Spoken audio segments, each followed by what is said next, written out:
इस वीडियो में हम गुण संधि पढ़ेंगे। गुण संधि का सूत्र है आद गुण। अ वर्ण से अक परे होने पर पूर्व और पर दोनों के स्थान पर एक गुण आदेश होता है। अब वह कैसे होता है इसे हम आगे वीडियो में देखेंगे। अक प्रत्याहार में अ, ई, उ, री और लिरी ये वर्ण आते हैं, लेकिन जब अ वर्ण के बाद यदि अ वर्ण ही आए तब तो वहां दीर्घ संधि होती है, लेकिन जब अ वर्ण के बाद ई, उ, री, लिरी हो तो दोनों के स्थान पर एक गुण आदेश हो जाता है। जैसे अ वर्ण के बाद यदि ई वर्ण आए तब दोनों के स्थान पर ए हो जाता है।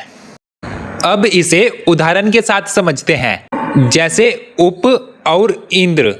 उप यहाँ पूर्व पद है और इंद्र उत्तर पद। यहाँ पूर्व पद के अंत में अ है और उत्तर पद के आदि में ई है।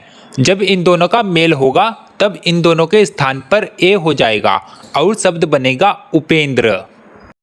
ऐसे ही परम और ईश्वर का जब मेल करते हैं तब परम का अ और ईश्वर का ई मिलकर बनाते हैं ए और शब्द बनता है परमेश्वर। यदि पूर्व पद के अंत में आ हो और उत्तर पद के आदि में ई हो तब भी इन दोनों का परिवर्तन ए में होगा। जैसे रसना और इंद्रियम मिलकर बनाते हैं रसेंद्रियम। ऐसे ही आ के साथ ई का मेल होने पर भी ए बनता है। जैसे महा और ईश मिलकर बनाते हैं महेश। अब हम गुण संधि का दूसरा भेद देखते हैं, जिसमें अ वर्ण के बाद यदि उ वर्ण आता है तब वह ओ में परिवर्तित होता है। जैसे उष्ण और उद्गम मिलकर बनाते हैं उष्णोद्गम। यहाँ पूर्व पद के अंत में अ है और उत्तर पद के आदि में उ है। जब इनका मेल होता है तब दोनों के स्थान पर ओ हो जाता है।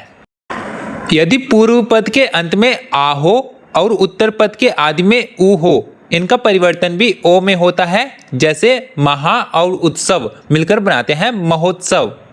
यदि पूर्व पद के अंत में अ हो और उत्तर पद के आदि में उ हो, इनका परिवर्तन भी ओ में होता है। जैसे जल और उर्मी मिलकर बनाते हैं जलोर्मी।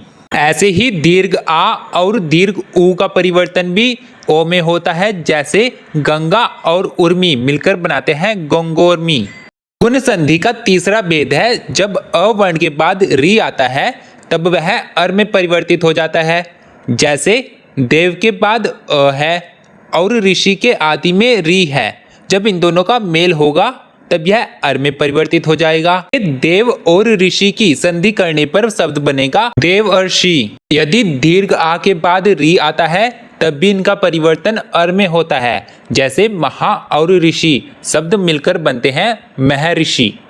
अब गुण संधि के आखिरी भेद की बात करते हैं। जहां अ वर्ण के बाद लिरी वर्ण आता है तब इनका परिवर्तन अल में होता है। जैसे तव के बाद अ है, लिरिकार के आदि में लिरी है। इन दोनों का मेल होने पर परिवर्तन अर में होता है और शब्द बनता है तवलकार। ऐसे ही दीर्घ आ का जब लिरी के साथ मेल होता है तब अल में परिवर्तन होता है। जैसे माला और लिरिकार शब्द मिलकर बनाते हैं मालाकार। अब हम कुछ उदाहरण देखते हैं जिनमें हमें शब्द दिए गए हैं और हमें इनका संधि विच्छेद करना है। जैसे शरीरे इंद्रिये। गुण संधि को पहचानने की ट्रिक है, इसमें आपको ए और ओ की मात्रा दिखाई देगी, वहां पर गुण संधि होने के काफी अच्छे चांसेस हैं। और अर और अल की आवाज सुनाई दे तब भी वहां पर गुण संधि करनी है। जैसे पहला उदाहरण है शरीरे इंद्रिये। इसका संधि विच्छेद होगा शरीर और इंद्रिय। देखिए यहाँ पर ए की मात्रा है। जब अ के साथ ई वर्ण का मेल होता है तब ए बनता है, इसलिए जब हम इनका संधि विच्छेद करेंगे तो हम उत्तर पद के आदि में ई लगाएंगे। ऐसे ही दूसरा उदाहरण है वसंत ऋतु। इसमें अर की आवाज आ रही है, मतलब यहाँ पर भी गुण संधि हो सकती है। जब हम इसका संधि विच्छेद करेंगे तो शब्द बनेगा वसंत ऋतु। मैं आपको 10 सेकंड देता हूँ, आप सभी उदाहरण को ट्राई कीजिए और 10 सेकंड बाद हम इनके उत्तर देखेंगे।